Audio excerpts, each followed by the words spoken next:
यार क्या है ये बदतमीजी खामखा अरे तुम। मैंने तो अपना मुंह ऐसे रखा था अरे वो इतना प्रेशर में आई उसने मेरे हाथों को चीर डाला और चीर के वो आपके पास आ गई। Oh shit. कौन आपके घर में वैसे है कौन कौन?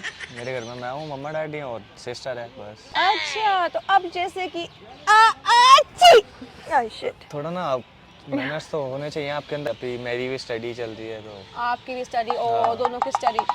अच्छी पता क्या कर रहे हो आप? बात बताइए आप इस बंदे अच्छी मैनर्स है नहीं है यार।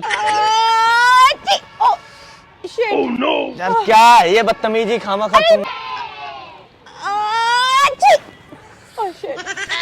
ये क्या बदतमीजी है, तुम्हें समझ नहीं आ रहा क्या? एक बार मैंने कहा उधर उधर सीख लो, मुंह पे ही सारा। पता नहीं तमीज वमीज है भी घर में, इतनी अच्छी खासी दिख रही हो पर मैनर्स एक